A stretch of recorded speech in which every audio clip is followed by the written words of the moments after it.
Donc bonjour à tous, bienvenue sur ce premier webinaire qui est organisé par l'agence web Business Aptitude.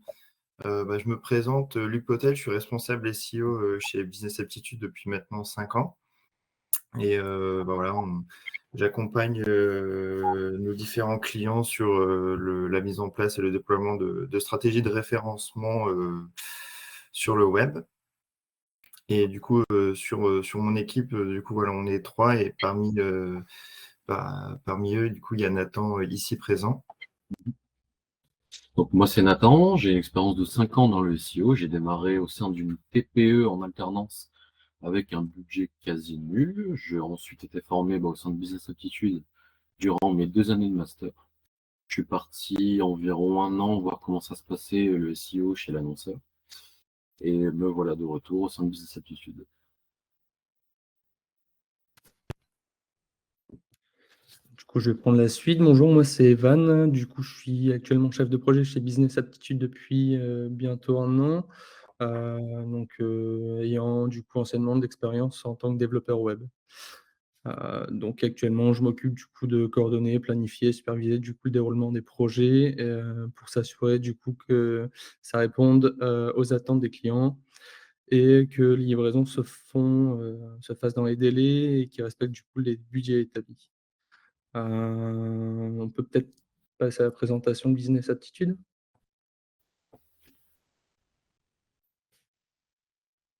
Je sais pas s'il y a un décalage avec le slide. Ouais. J'ai un léger décalage. OK, OK. Donc, Business Aptitude, c'est une agence digitale qui est arrivée sur le marché, il y a plus de 10 ans. Donc c'est une entreprise du coup à taille humaine et on propose différents types de services. Donc, notamment le développement, la création de sites institutionnels et de sites e-commerce en utilisant du coup les technologies PrestaShop, WordPress et en réalisant du coup des thèmes sur mesure. On a également un pôle graphisme où on va proposer différents types de services comme de l'audit UX, du print, de la maquette, en utilisant différents outils comme Figma, la suite Adobe ou encore Hotjar. Ensuite, on a un pôle web marketing dans lequel on propose des services de référencement naturel SEO, référencement payant SIA et de la prospection LinkedIn, de la stratégie digitale, de l'emailing, en utilisant différents outils comme Screamfrog, Google Ads, SEMrush ou SEO Observer. Donc vraiment, notre force, c'est de pouvoir internaliser l'ensemble des processus de refonte d'un site. On va passer du coup au sommaire.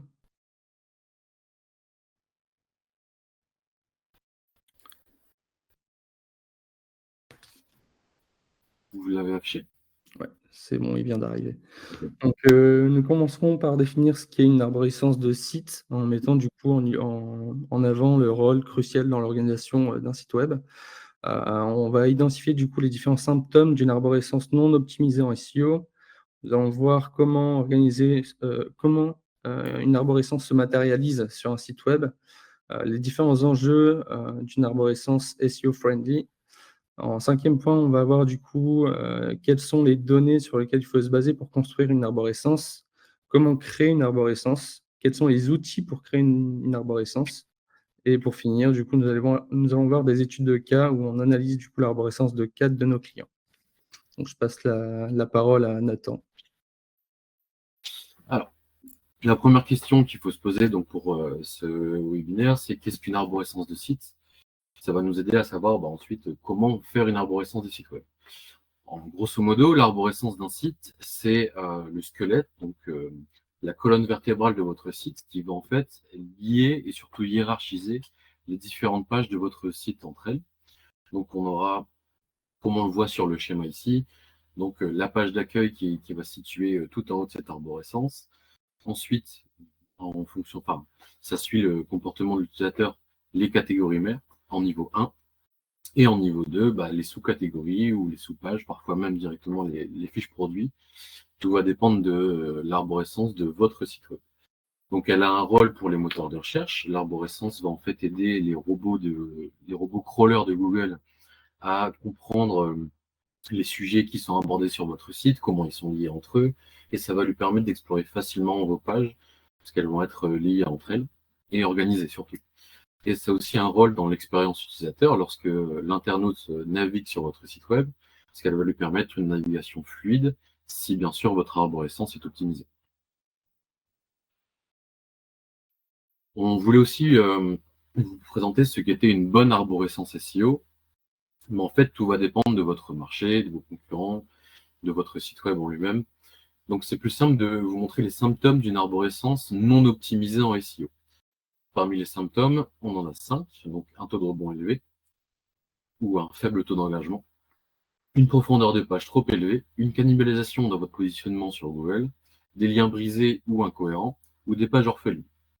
En détail, ça donne la chose suivante. En fait, si vous avez un taux de rebond élevé, donc le taux de rebond, j'explique si jamais vous ne savez pas, c'est le nombre de personnes qui abandonnent leur navigation après avoir visité votre page. Donc, elle est calculée en pourcentage. Et ça constitue donc un bon indice pour identifier les problèmes dans votre arborescence. Si parmi votre silo, donc prenons ce que j'appelle un silo, c'est une catégorie mère et toutes ses sous-pages, donc ses sous-catégories ou les catégories de profondeur 3. Si sur votre silo, vous identifiez une page au taux de rebond plus élevé que sur le reste des pages de votre silo, c'est certainement qu'il y a une difficulté de navigation ou une incompréhension de l'utilisateur qui ne comprend pas pourquoi cette page est présente dans ce silo. Et donc, ça peut être un bon indice sur le fait que votre arborescence est mal optimisée. Je précise par contre que le taux de rebond peut être un indice de plusieurs facteurs, notamment une mauvaise UX, un design qui déplaît.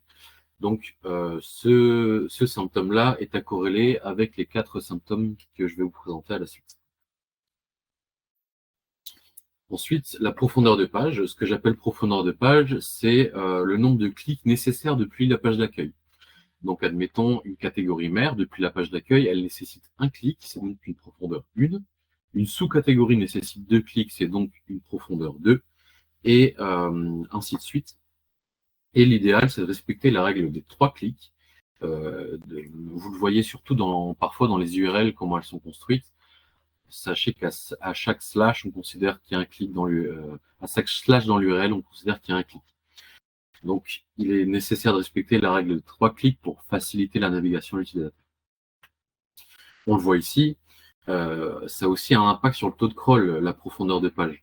Plus la profondeur va être élevée, plus on va considérer que plus Google et ses algorithmes vont considérer que la page est moins stratégique, moins pertinente et va crawler moins régulièrement ces pages.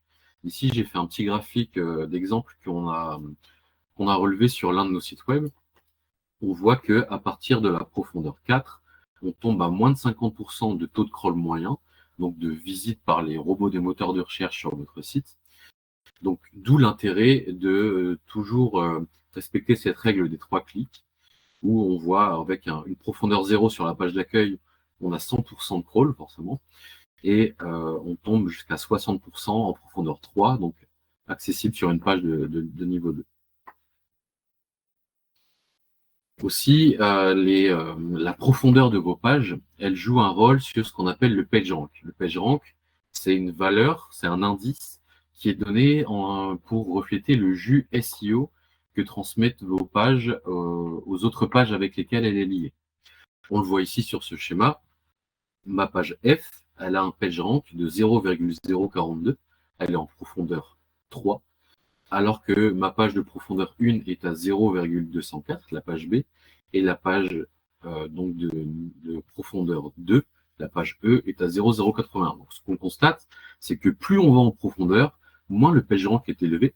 Donc forcément, avec des profondeurs 4, 5, 6, on aura des PageRank beaucoup plus faibles, et donc un bon indice de la considération des robots des moteurs de recherche vis-à-vis du SEO de votre page. Et ensuite, on prend en compte aussi le comportement de l'utilisateur, c'est que le taux d'abandon grimpe aussi en fonction de la profondeur de page.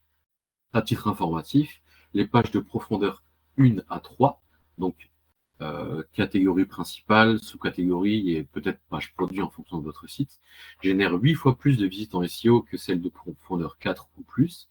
Et on le voit ici sur ce graphique Donc, avec les taux d'abandon moyens que j'ai relevés sur l'un de nos sites, on dépasse les 50% déjà à partir de la profondeur 3, et ça s'accentue sur la profondeur 4 avec 75% d'abandon. Ce qu'il faut savoir, c'est que l'internaute va aller sur ce qui est plus facile pour lui. Il est freiné en plus le nombre de clics est important, plus l'abandon de navigation grimpe, parce que la navigation devient difficile. Donc, encore une preuve que la règle des 3 clics est super importante quand vous réfléchissez à construire une arborescence. Ensuite, le troisième symptôme, c'est la cannibalisation de votre positionnement. Il peut arriver que pour des questions de pratique ou stratégiques, en tout cas dans votre logique commerciale, vous ayez 2 pages qui présentent finalement les mêmes produits, mais qui vont du coup se positionner sur les mêmes mots-clés. Donc, ce qu'on appelle cannibalisation, c'est qu'en fait, vos 2 pages d'un même site rentrent en concurrence dans les résultats de recherche de Google, puisqu'elles vont tenter de se positionner sur la même requête cible. On le voit ici, avec protection urinaire homme. Mon client a 2 pages qui se positionnent. Et là, en fait, déjà qu'on est en concurrence avec les acteurs du marché, on va entrer nous-mêmes en concurrence et ça va être ni bénéfique pour la page protection masculine, qu'on voit sur la capture d'écran, ni bénéfique pour la page protection. Et donc, vos contenus vont se chevaucher, entrer en concurrence et ça va desservir finalement votre SEO. Donc ça, c'est un symptôme aussi, si vous analysez vos positions, d'une arborescence mal pensée, en tout cas mal optimisée pour le SEO. Ensuite, un lien brisé ou incohérent. Si vous avez dans un silo une erreur une erreur 404 en fait menant sur une page qui n'existe pas, c'est un signe d'une navigation peu fluide pour l'utilisateur.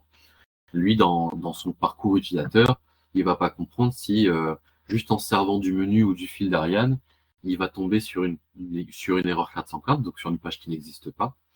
Et ça va être la même chose pour les robots des algorithmes, les robots des moteurs de recherche, donc les crawlers de Google par exemple, qui vont découvrir cette erreur 404 dans votre arborescence et qui vont du coup déceler une incohérence dans votre arborescence. Et ensuite, la page orpheline. Nous, quand on analyse un site web avec Luc, pour un audit, dans le cadre d'un nouveau client par exemple, dans 90% des cas, on tombe sur une page orpheline. Donc, une page orpheline, c'est comme pour un humain, hein, une page orpheline. Un orphelin chez l'humain, il n'a pas de parents, il a pas de mère. Mais en SEO, c'est encore plus triste que ça. Il a pas de mère, cette page n'a pas de mère, n'a pas de sœur, n'a pas de fille. Et donc, elle est complètement isolée du reste de votre arborescence. Et ça, c'est dû surtout à l'absence de lien interne qui est normalement pensé lorsqu'on construit l'arborescence. Donc, si lors de vos analyses, vous constatez des pages orphelines, c'est là encore un indice d'une arborescence mal pensée pour le SEO, parce que vous allez avoir des pages isolées et qui finalement ne sont pas rattachées à votre arborescence. C'est un mauvais signal envoyé au moteur de recherche qui vont pas constater un lien logique entre vos différentes pages. Et ce qui est important aussi, c'est de voir comment, maintenant qu'on sait à quoi reconnaître une arborescence mal optimisée, l'important c'est que vous sachiez à quoi ressemble une arborescence. Et c'est pour ça que je vais passer la main à Luc, qui va vous montrer donc ce qu'est une arborescence et comment elle se matérialise. C'est ça, merci Nathan. Donc, l'arborescence, le premier point finalement auquel on pense, c'est le menu. Et il faut vraiment bien distinguer arborescence et menu. L'arborescence, ça va être vraiment l'ensemble des pages qui constituent l'architecture, le squelette de votre site web. Et le menu va venir en fait mettre en avant et en exergue un ensemble de catégories, de pages qui sont, qui ont une forte valeur ajoutée, qui vont permettre d'optimiser la navigation des internautes. Et c'est vraiment le premier point de contact, on va dire, pour mettre en avant, c'est vraiment le premier point de contact où va se matérialiser l'arborescence. Et c'est là-dedans que, généralement, on va venir placer les pages, les catégories les plus stratégiques sur lesquelles on va venir cibler des mots-clés à fort potentiel. Le deuxième point de contact, du coup, on va descendre un petit peu sur la page et on va arriver au pied de page, donc on va arriver au footer. Donc, le footer, ça va être également un élément essentiel de matérialisation de l'arborescence.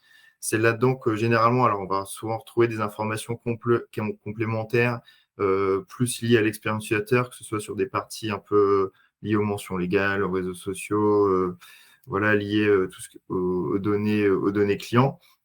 Mais c'est également voilà, un endroit qui peut être exploité dans le cadre d'une arborescence et d'une optimisation SEO pour voilà, pousser des liens, notamment si vous avez une stratégie voilà, de localisation, vous allez souhaiter vous référencer sur différentes villes à proximité. C'est généralement le footer, un emplacement que l'on peut exploiter pour justement matérialiser et pousser une stratégie de localisation. Le troisième endroit auquel voilà, on peut peut-être un peu moins penser, qui est moins top of mind quand on parle de matérialisation d'arborescence, c'est le fil d'Ariane. Le fil d'Ariane, c'est en fait la série de liens qui va en fait être affichée généralement en haut de page à gauche et qui va vous permettre en fait de suivre le chemin qui est parcouru par l'utilisateur depuis la page d'accueil. Donc on va pouvoir en fait du coup à travers ce fil d'Ariane naviguer et revenir, voilà, si on est sur une fiche produit, revenir sur une catégorie, sur la catégorie associée, sur une catégorie mère du cluster, ou revenir sur la page d'accueil. Ce fil d'Ariane là, en plus de servir l'utilisateur pour se repérer sur votre site web, il va permettre au robot de mieux comprendre le cluster dans lequel il se situe.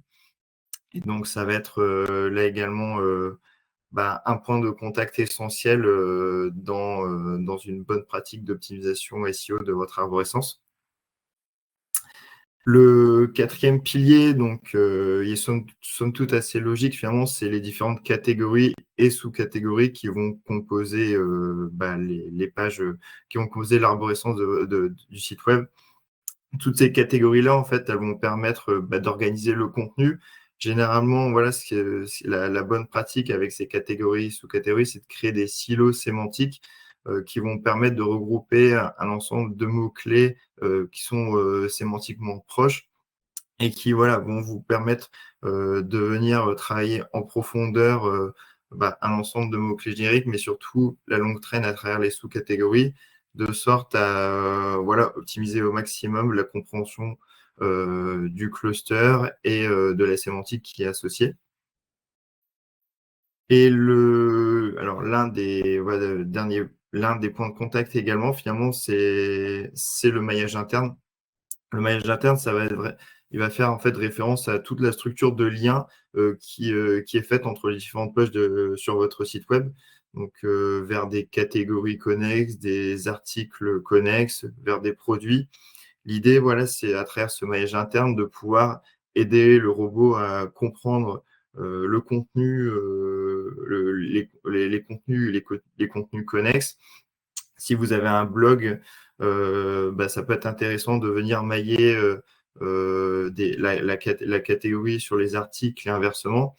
On le voit dans l'exemple ici, c'est que voilà, par exemple, pour les canapés panoramiques en bas de page sur l'un de nos sites de nos clients, on a en fait mis ce qu'on appelle un système de bulles SEO qui maille vers des articles de blog en lien avec le canapé panoramique.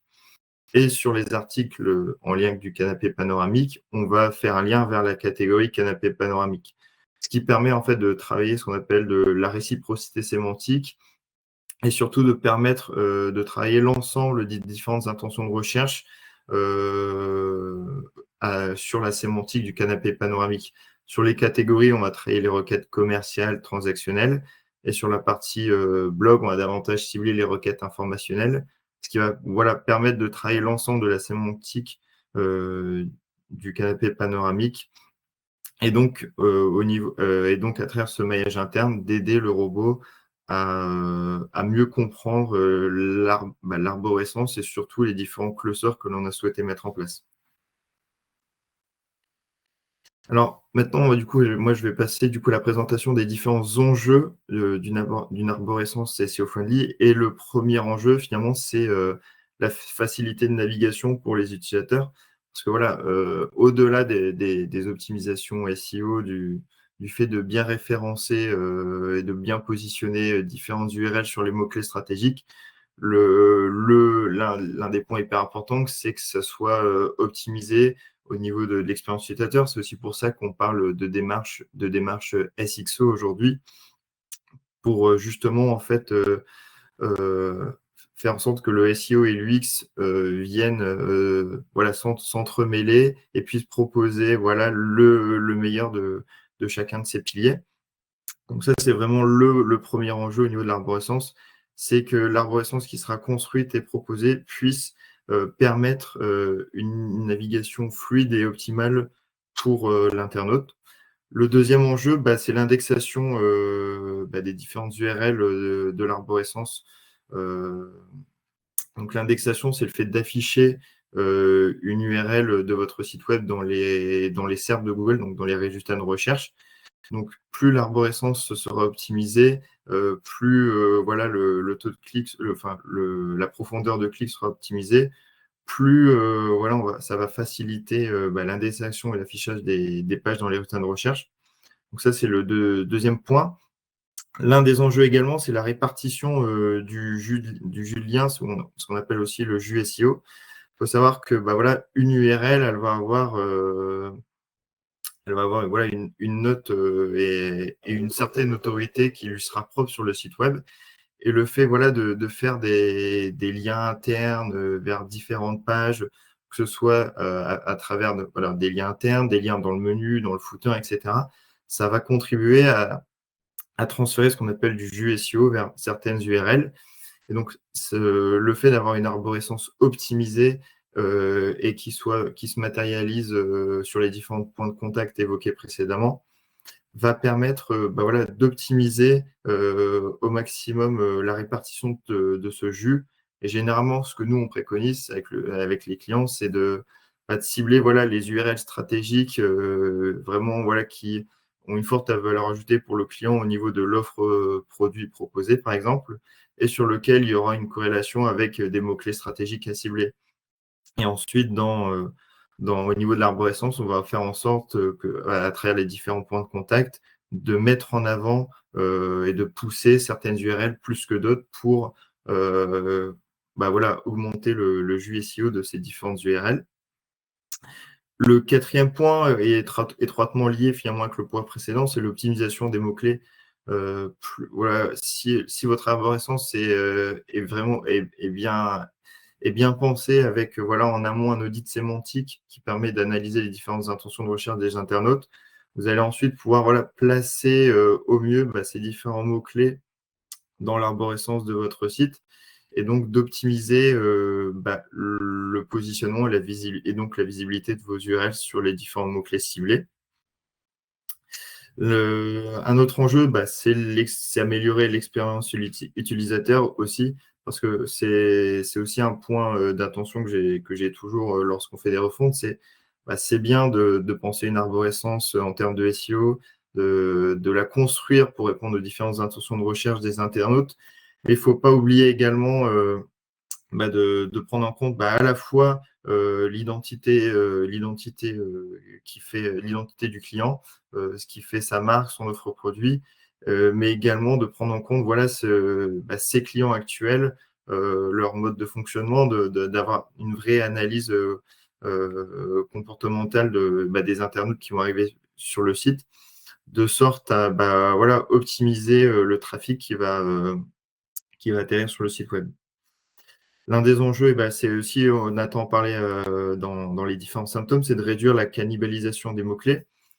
Ce qui est important, voilà, quand vous allez construire l'arborescence, c'est de vraiment, on en parlera un peu après, c'est de vraiment regarder les SERPs, regarder les concurrents, les URL qui se positionnent pour, voilà, avant de dire on va créer telle ou telle page dans l'arborescence, de vous assurer qu'il y a une pertinence et une corrélation avec les résultats de recherche. Et le dernier enjeu, c'est l'adaptabilité aux mises à jour et à l'expansion de votre site web. Ce qui est important d'avoir vraiment en tête, et c'est également quelque chose voilà, que l'on dit à nos clients, c'est que voilà, le SEO, c'est un travail sur le long terme. Voilà, je donne toujours un peu l'image, c'est que lors d'une refonte de site web, on va en fait construire la fusée. Et derrière, en fait, va falloir venir l'alimenter avec du carburant pour la faire décoller. C'est un peu la même chose avec le SEO. C'est que le site, il va vivre, il va grandir, il va évoluer. Il y aura potentiellement des pages qui seront ajoutées, supprimées, des fiches produits qui seront ajoutées, supprimées également. Il y aura peut-être de nouvelles rubriques, de nouveaux silos sémantiques qui vont être créés, ajustés. Et donc, il faut aussi, lorsque vous allez créer votre arborescence, anticiper de potentielles évolutions et également de potentielles mises à jour, que ce soit en interne chez vous, mais également extérieur, que ce soit au niveau des intentions de recherche, qu'il y ait des modifiés, qu'il y ait des changements, mais également chez les concurrents.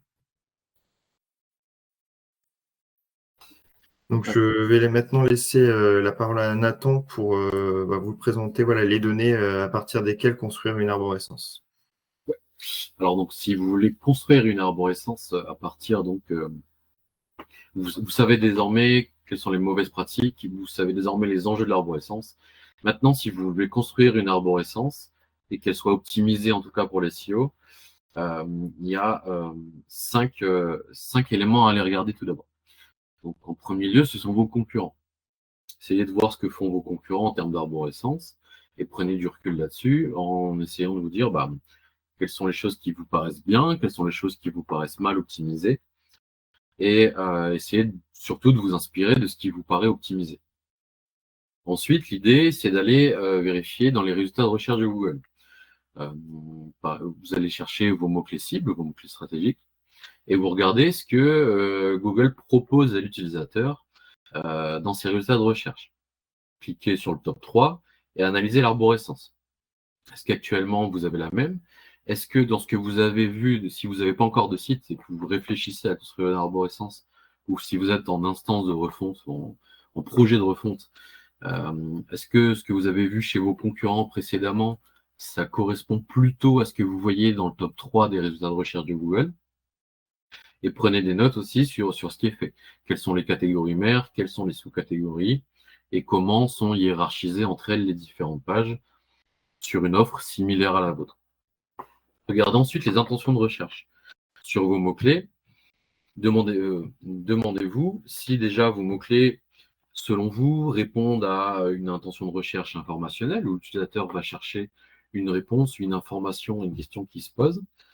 Est-ce que, en fonction des résultats de recherche affichés par Google, par exemple, l'intention de recherche est plutôt transactionnelle, où on va montrer où Google va mettre en avant des pages produits et inciter justement à l'achat directement, ou est-ce qu'on est sur une intention de recherche commerciale, où Google va proposer à l'utilisateur des résultats qui mènent vers des catégories produits ou des renseignements sur un service ou sur des produits. Ensuite vient l'offre produit. Faites déjà le point sur ce que vous avez, vous. C'est la question qu'a déjà posée Pierre dans le chat. Est-ce qu'il vaut mieux partir de l'offre ou de la demande, donc les mots-clés? Partez de l'offre, regardez ce que vous avez en termes de produits et construisez votre arborescence en fonction de ce que vous avez. On a plusieurs clients qui ont voulu créer une catégorie dans l'arborescence parce que tous les concurrents le font, alors qu'ils n'ont qu'un seul produit. Je m'explique. Si vous vendez du matériel de bureau et que tous vos concurrents proposent des chaises de bureau, évidemment, ça va vous sembler intéressant de proposer une sous-catégorie chaise de bureau. Sauf que si vous n'avez qu'une seule chaise de bureau à proposer, regardez vos concurrents qui, eux, ont entre 80 et 100 produits. Est-ce que ça vaut le coup maintenant de faire la sous-catégorie chaise de bureau ou d'attendre d'élargir votre offre produit? Et est-ce que ça ne vaudrait pas plutôt le coup de faire plutôt une catégorie principale où vous proposez vos différents produits de façon globale, mais qui cette fois proposera une largeur de produits bien plus conséquente? Donc l'offre produit, c'est vraiment une donnée à prendre en compte pour bâtir votre arborescence. Là où la demande, donc les mots-clés, les mots-clés qui ressortent sur les moteurs de recherche sont intéressants, mais vous n'aurez peut-être pas la force de frappe nécessaire pour concurrencer, en tout cas, les acteurs du marché en termes de largeur de gamme. Et ensuite vient aussi l'expérience utilisateur. l'expérience utilisateur, ça consiste simplement à faire tester votre arborescence. Une fois que vous l'avez schématisé, essayez de faire peut-être des maquettes ou si vous avez déjà un site web avec une arborescence, faites tester votre arborescence à des personnes qui sont pas du milieu du SEO ou de l'UX/UI pour pas avoir de biais de confirmation et analyser leur parcours. Rendez-vous compte si il y a des difficultés de navigation, s'il y a des incompréhensions, s'il y a des abandons de navigation. Et je vous encourage aussi à tester des outils, des heatmaps par exemple, ou des enregistrements de sessions d'utilisateurs qui vont vous permettre de voir rapidement les logiques de navigation des utilisateurs sur votre site et donc de déterminer si oui ou non pour l'utilisateur, votre arborescence est conçue de manière logique pour fluidifier sa navigation. Pour créer une arborescence, vous avez désormais pas mal de clés en main. Mais ce qui est intéressant à voir, c'est tout le processus, toutes les étapes qu'on met en place pour créer cette arborescence. Et Luc va vous l'expliquer justement. C'est ça. Non. Maintenant, du coup, voilà, passer au cœur de l'enjeu de ce webinaire, à savoir comment créer une arborescence pour votre site web. Que vous soyez dans le cadre d'une refonte ou alors d'une optimisation sur une base existante. Et la première chose et le point de départ, en fait, c'est de vraiment faire un état des lieux de l'existant. Tout d'abord de faire un état des lieux de votre offre actuelle.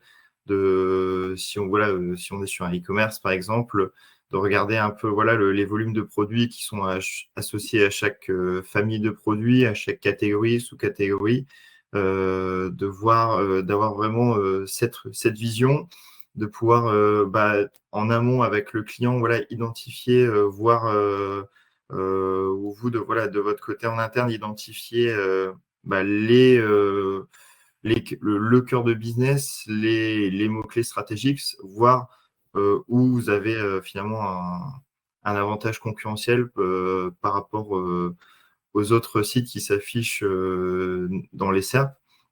Alors, les atouts concurrentiels, ça peut être au niveau du prix, ça peut être au niveau de la livraison, ça peut être au niveau du volume de produits proposés, de la qualité. C'est de savoir un peu comment vous vous situez. Une fois que vous avez fait cet état des lieux en interne, la chose qu'il va falloir faire, c'est d'aller sonder un peu le marché et donc de faire un benchmark des SERP. Ce qu'il faut vraiment bien différencier, c'est les concurrents directs et les concurrents SEO. Les concurrents directs, c'est ceux que vous allez peut-être rencontrer lors des appels d'offres, mais ils seront parfois un peu différents des concurrents que vous allez retrouver dans les SERP, dans les résultats de recherche. Alors, parfois, si vous avez un e-commerce, vous allez retrouver de la marketplace. Alors, pareil, vous allez retrouver des concurrents très génériques. Je prends le cas d'un de nos clients qui vendent des canapés en ligne. On a dans les acteurs qui se positionnent sur nos mots-clés des sites comme But, comme Conforama, qui sont des acteurs très génériques que vous connaissez sans doute et qui viennent se positionner sur nos mots-clés. Et donc, on va dire que ce n'est pas des concurrents directs en termes de structure et d'offres au global, mais ça va malgré tout être des concurrents en termes de SEO parce qu'ils vont venir nous concurrencer sur les mots-clés que l'on va cibler. Et donc voilà, ça c'est également une donnée qui est à prendre en compte où parfois, lorsque vous allez créer votre arborescence, vous allez peut-être davantage vous baser sur une arborescence qui est liée à des concurrents SEO plutôt qu'à vos concurrents directs qui ne performent peut-être pas dans les résultats de recherche. Et la troisième donnée, en parallèle du benchmark, c'est finalement les intentions de recherche. Parce que là, du coup, si on résume, on fait un point sur l'état des lieux en interne. On fait un état des lieux sur la concurrence dans les SERP au niveau des concurrents SEO. Et le troisième point, c'est de faire un point et un état des lieux sur les différentes intentions de recherche des internautes, de regarder et d'avoir une vision globale des mots-clés qui sont tapés dans les résultats de recherche, que ce soit des mots-clés génériques, de longue traîne, afin de pouvoir comprendre l'intention de recherche et ce sur quoi il est pertinent d'aller se positionner. Une fois que vous aurez analysé l'ensemble de ces informations, l'idée c'est de croiser toutes les données et de venir exploiter et ressortir les points de vigilance, les bonnes pratiques et surtout de pouvoir tirer les différents axes stratégiques qui seront les plus pertinents pour la création de votre nouvelle arborescence. Et donc, lorsque vous allez croiser en fait ces données, l'un des points d'attention, c'est de regarder vraiment ce qui va ressortir dans les SERP. Par exemple, sur un mot-clé, je donne un exemple comment nettoyer mon canapé en tissu. Si vous dites je veux référencer ce mot-clé-là sur une catégorie produit, vous allez regarder en amont les SERP et vous allez peut-être voir que en fait, ce qui rank et ce qui se référence sont des articles de blog. Et donc, il y a aussi ce point d'attention de dire vous avez identifié un mot-clé qui est pertinent, qui est représentatif de votre offre, OK, mais faites attention à bien le positionner au bon endroit dans votre arborescence. Parce que si vous travaillez le mot-clé sur une catégorie de produits alors qu'il n'y a que des articles de blog qui se référencent, vous risquez un peu de faire un hors-sujet. Et donc, malgré le fait que le mot-clé serait très bien travaillé dans un très bon contenu, que la page soit très bien utilisée techniquement, vous n'allez pas vous référencer parce que Google va estimer que pour répondre à l'intention de recherche, c'est de l'article de blog qui est plus pertinent. Et inversement, donc c'est vraiment très important quand vous allez organiser, hiérarchiser votre arborescence et positionner tel et tel mot-clé, de vérifier que vous êtes bien sur la bonne typologie de page. Donc, dans les typologies de page, vous avez souvent les catégories produits, les produits, les articles, on va dire, c'est les trois grandes typologies de pages qui permettent de venir travailler les requêtes commerciales, transactionnelles et informationnelles. Et donc vraiment, c'est un point d'attention que je souhaitais souligner, c'est vraiment bien regarder les SERP et on le verra juste après dans les outils qui permettent de créer une arborescence, mais vos yeux sont l'un des meilleurs outils pour créer une arborescence. Et enfin, avant justement de déployer cette arborescence, l'idéal, c'est de pouvoir la tester et de s'assurer justement que que l'offre, que le mot-clé est travaillé sur la bonne typologie de page, qui répond bien à une intention de recherche identifiée chez l'internaute et qu'on a une corrélation au niveau de l'arborescence par rapport aux concurrents qui vont ressortir sur le mot-clé travaillé. Donc, je vais maintenant du coup laisser Nathan présenter les différents outils pour créer une arborescence de site. Alors, à ce stade de webinaire, vous savez maintenant ce qu'est une arborescence et vous avez toutes les clés pour en construire une. Maintenant, pour commencer à la bâtir, il vous faut des outils. Donc, le premier outil qu'on vous conseille, nous, ce sont vos yeux et votre cerveau pour analyser les résultats de recherche de Google. Comme l'a dit Luc, vos yeux sont le meilleur outil. Avec vos yeux, vous allez voir les arborescences déjà des concurrents dans les SERP, et non pas de vos concurrents directs, et voir ce qui ressort le mieux sur un mot-clé cible dans le top 3. Donc, on se pose les bonnes questions. On se demande est-ce que les pages qui rankent le mieux sur mon requête cible sont-elles des pages de niveau 1, de niveau 2 ? Si sur le top 3, le top 5, le top 10, les pages qui rankent sont des pages de catégorie 1 sur un mot-clé cible, peut-être que votre page à vous qui correspond à ce mot-clé cible-là doit être une page de niveau 1 et non pas une sous-catégorie. Parce que forcément, avec un niveau, une profondeur supérieure, et vous allez donner un indice à Google sur l'importance de votre page. Si tous vos concurrents ont une page de niveau 1, assurez-vous aussi que la page que vous travaillez dans votre arborescence est une page de niveau 1. Ensuite, demandez-vous si l'offre que vous proposez existe dans les SERP. Est-ce qu'elle est trop précise? Est-ce qu'elle est trop large? Est-ce que quand vous tapez votre mot-clé cible dans les résultats de recherche de Google, vous obtenez la même offre, une offre similaire à celle que vous proposez? Ou est-ce que c'est quelque chose de différent? Je m'explique. On a un client qui vend des étiquettes. des étiquettes destinées aux professionnels, donc pour les producteurs de miel, les chocolatiers, et donc qui les vend en unités très importantes. Maintenant, dans les résultats de recherche de Google, quand on tape ces mots-clés cibles, on voit une évolution de l'intention de recherche et de plus en plus de sites concurrents qui proposent des offres en fait plutôt B2C que B2B et donc des étiquettes à l'unité. Alors l'offre peut paraître la même, sauf qu'en fait il y a une grosse différence entre ce que lui propose et ce que ses concurrents proposent. Et en plus, il y a un décalage au niveau du prix, puisque le prix affiché va être sur des très grosses quantités chez mon client, et le prix chez ses concurrents va être en petite quantité. Donc, il faut bien s'assurer que dans les résultats de recherche, l'offre est similaire à la vôtre. Sinon, il y a de fortes chances que vous devez chercher des mots-clés plus adaptés pour ce que vous proposez et que vous ayez à modifier votre arborescence en fonction de ce que vous observez dans les résultats de recherche. Et ensuite, est-ce que les résultats affichent les mêmes produits?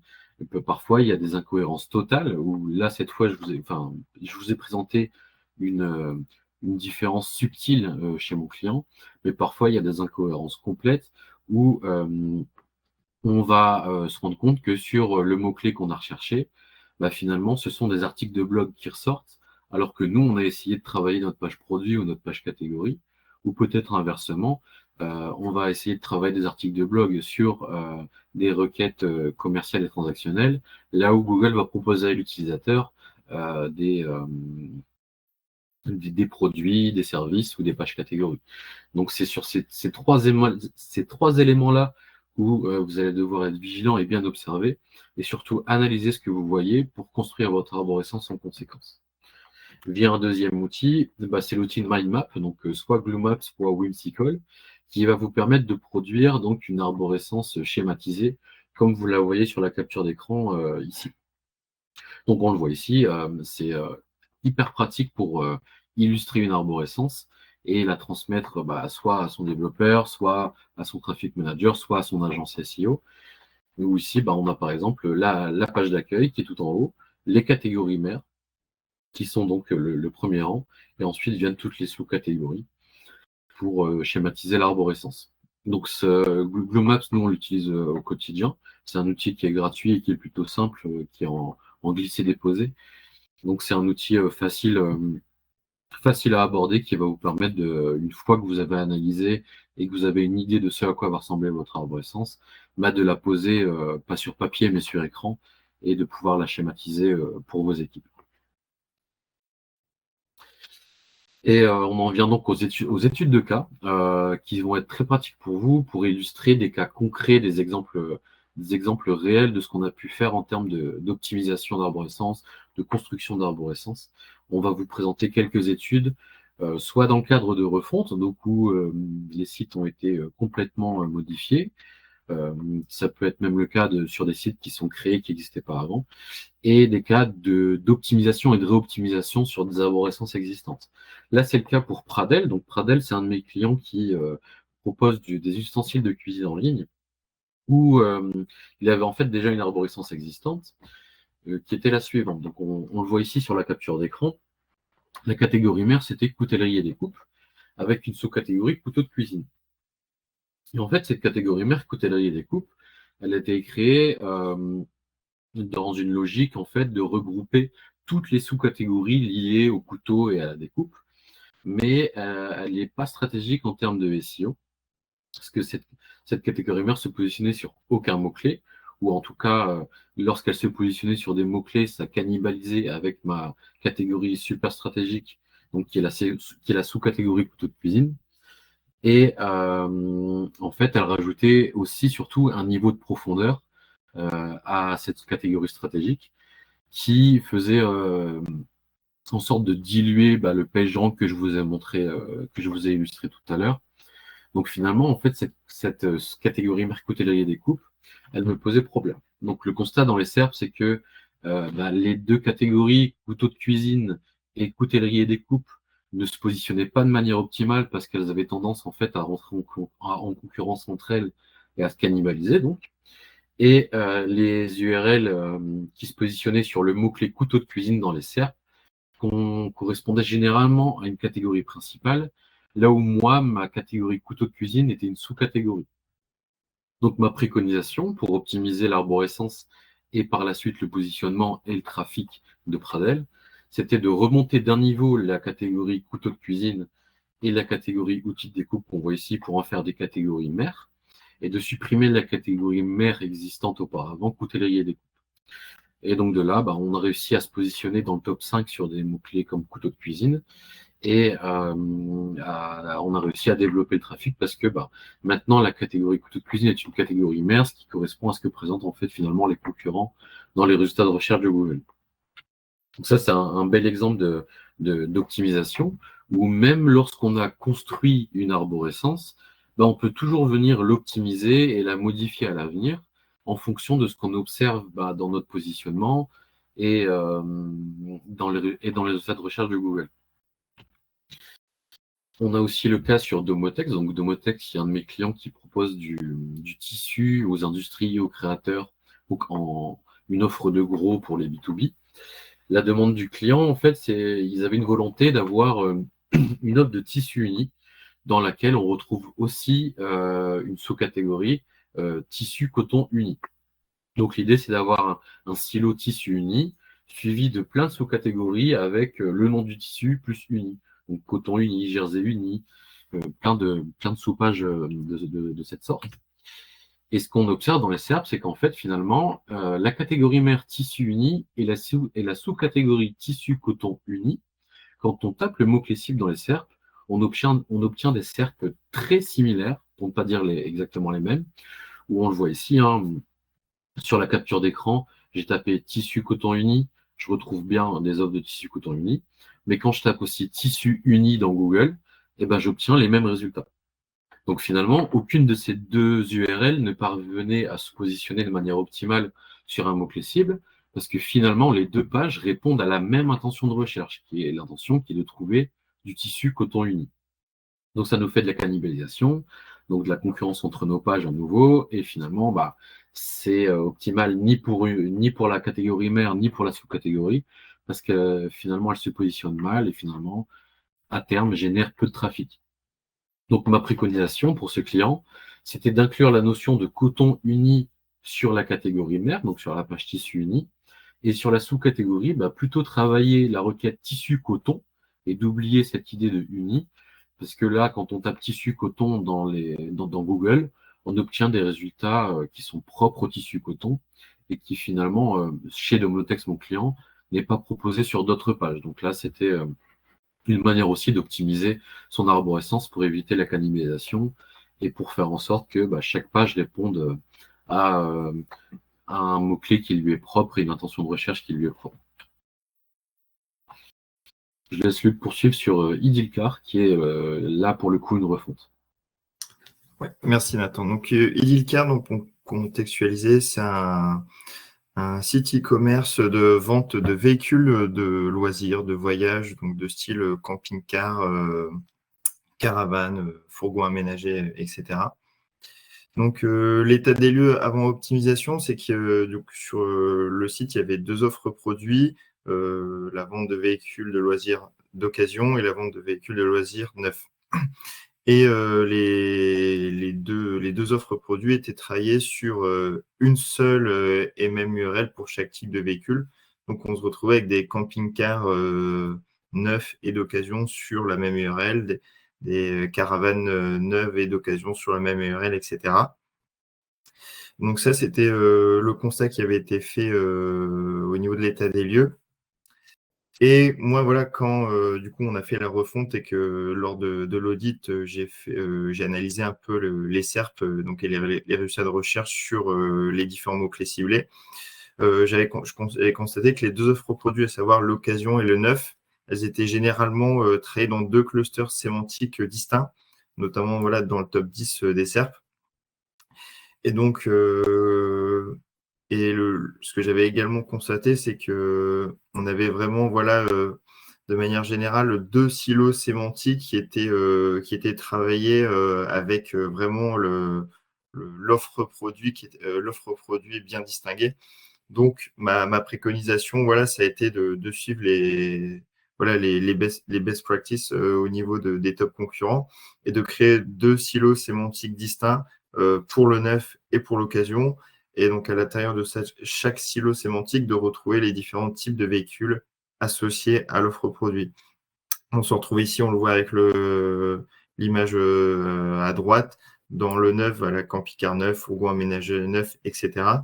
Ce qui permet d'avoir voilà, une distinction, un silo sémantique dédié au neuf et un silo sémantique dédié à l'occasion, et d'avoir voilà, non seulement au niveau de l'arborescence un meilleur découpage, mais même également voilà, au niveau de l'offre produit. Pour l'internaute, ça permet voilà, une meilleure navigation, en sachant que de toute façon, au niveau de, voilà, ensuite au niveau de la gestion des filtres sur le site, on a créé des passerelles pour permettre à l'internaute qui serait sur un camping-car d'occasion de pouvoir facilement basculer sur du camping-car neuf et inversement, de sorte à vraiment voilà, optimiser la navigation et voilà, permettre à l'internaute voilà, de rester au maximum sur le site et de pouvoir lui répondre et lui offrir la meilleure expérience utilisateur possible. Et ensuite, l'autre cas client, donc c'est un site e-commerce également qui s'appelle Hariplace. Donc la cible, c'est principalement les B2B, donc qui vendent de l'emballage plastique, des enveloppes plastiques, du matériel de déménagement pour les professionnels principalement. Ils se sont ouverts récemment à une cible un peu plus B2C qui a besoin d'emballer des colis pour Vinted, pour Le Bon Coin, etc. Alors là, du coup, autant sur Idylka, on était dans le cadre d'une refonte de site. Là, on est dans le cadre d'une optimisation d'arborescence d'un site existant. Et l'état des lieux qui avait été fait avant optimisation, c'était qu'on avait un cluster global lié à l'enveloppe postale avec énormément de sous-catégories. On avait 8 exactement. Et on avait énormément de catégories qui venaient répondre à aucune intention de recherche spécifique, qui avait été créée voilà, pour des enjeux liés à la mise en avant d'une offre produit. On le voit ici par exemple sur le graphique, c'est par exemple des enveloppes en lot de 10, en lot de 50, en lot de 100. Voilà, ou alors encore la catégorie enveloppe 70% recyclée, 100% recyclable.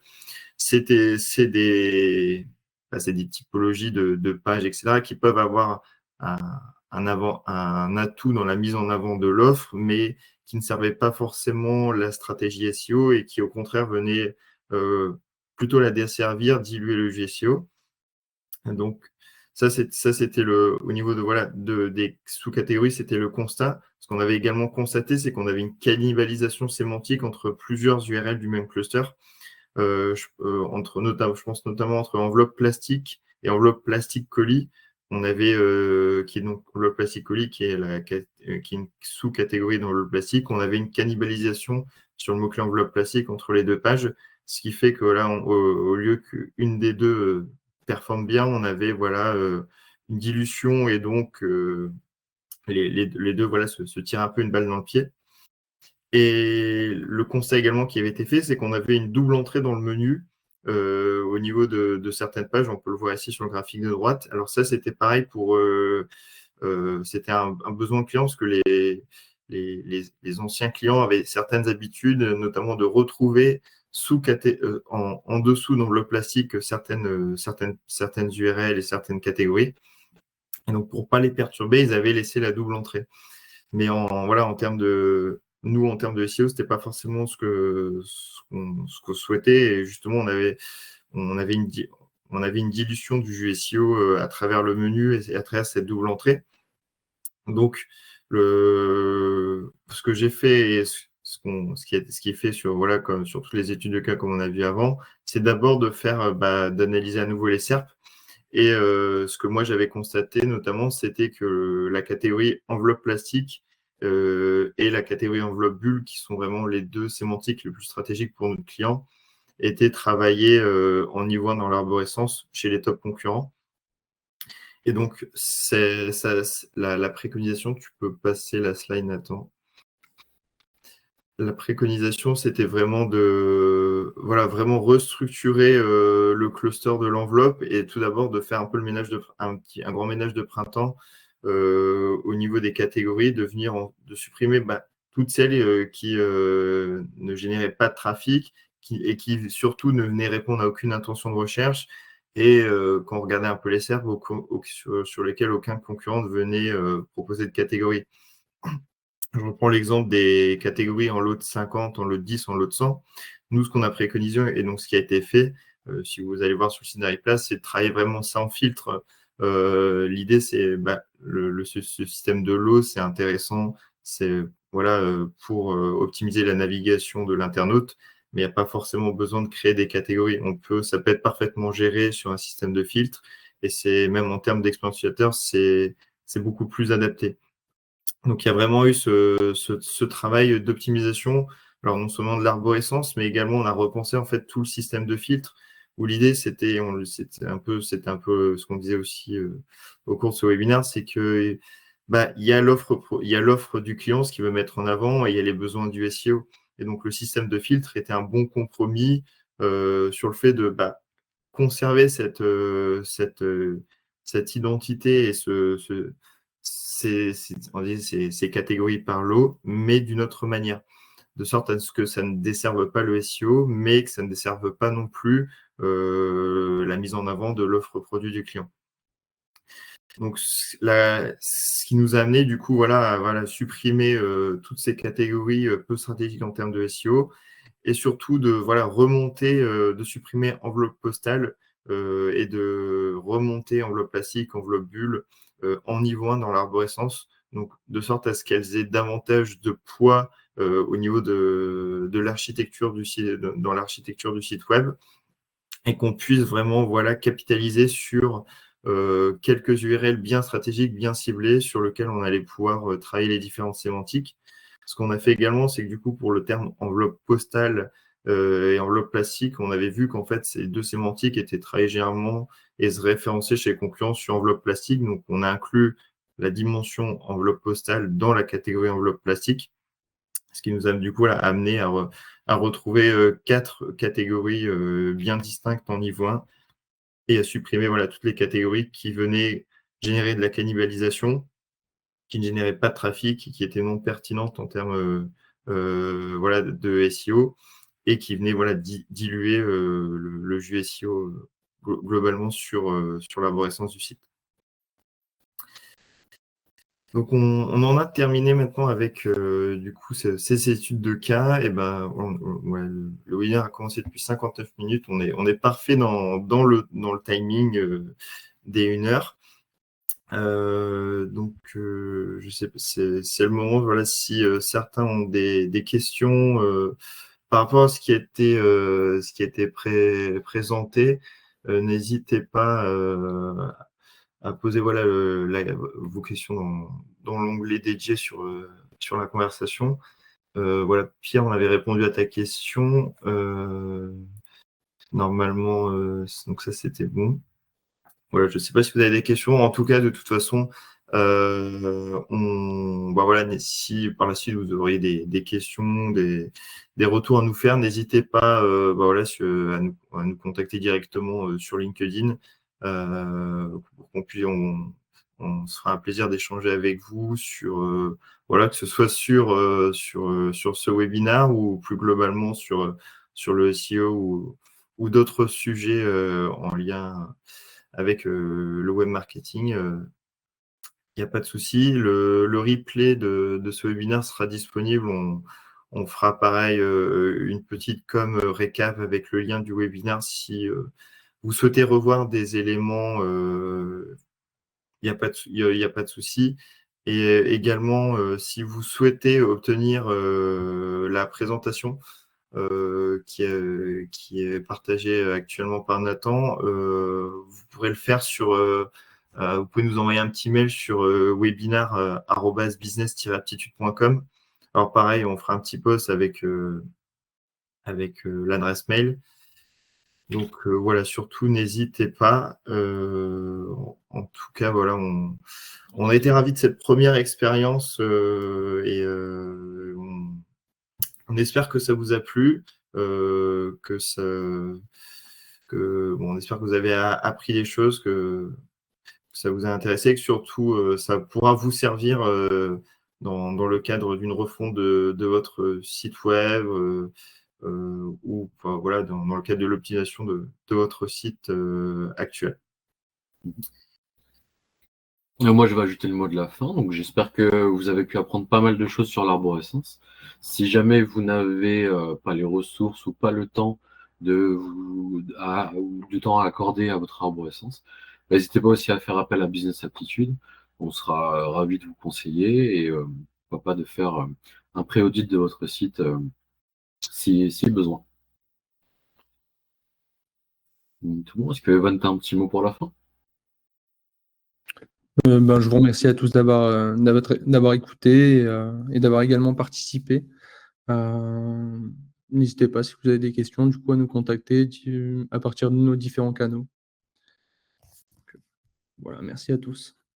Merci beaucoup. Bonne journée, au revoir. Bonne journée, au revoir.